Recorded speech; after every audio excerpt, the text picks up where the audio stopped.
నేను ఇంతకుముందు కూడా చెప్పా, ఇదివరకటికి మళ్ళీ సంక్షేమ పథకాల్లో డబ్బులు తినడం కష్టం, అయితే గీతే 100, 200, 500, 1000 రూపాయలు తినాలి. అయితే డీబీటీలు వచ్చాక అది కూడా కష్టమే. ఎందుకనంటే ఇప్పుడు ప్రజలు కూడా అవేర్నెస్ వచ్చింది. ఓ 1000 రూపాయలు ఇచ్చావు కాబట్టి 100 రూపాయలు 200 లంచాలు ఇవ్వడానికి చిరాకు పడుతున్నారు. డైరెక్ట్ బెనిఫిషరీ ట్రాన్స్ఫర్ కాబట్టి బ్యాంకులు వెళ్తాయి. దాంతోపాటు డబ్బులు తినడానికి ఇదివరకటికి మళ్ళీ క్యాష్ ఫ్లో ఉండట్లేదు.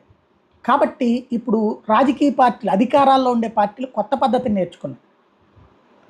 R&B కాంట్రాక్ట్లు, అంటే రోడ్లు వేసేటటువంటి కాంట్రాక్ట్లు, ఇరిగేషన్ ప్రాజెక్టులో డబ్బులు తినేస్తున్నాయి. దాంట్లో సాక్ష్యం ఇప్పుడు కేసీఆర్ వాళ్ళు తిన్నది ఎట్లా అంటే, కాళేశ్వరానికి ఎల్ఎన్టీ వాళ్ళు అడిగినటువంటి అంశం ఎంత అంటే సుమారు 1800 కోట్ల కాంట్రాక్ట్ మేడిగొడ్డ నిర్మించడానికి 1800 కోట్ల రూపాయల దాకా ఖర్చు అవుతుందని ఎక్స్పెక్ట్ చేస్తే ఇచ్చింది ఎంత? 4500 కోట్ల రూపాయలు. అంటే దగ్గర 2700 కోట్లు ఎక్స్ట్రా ఇచ్చినట్టు.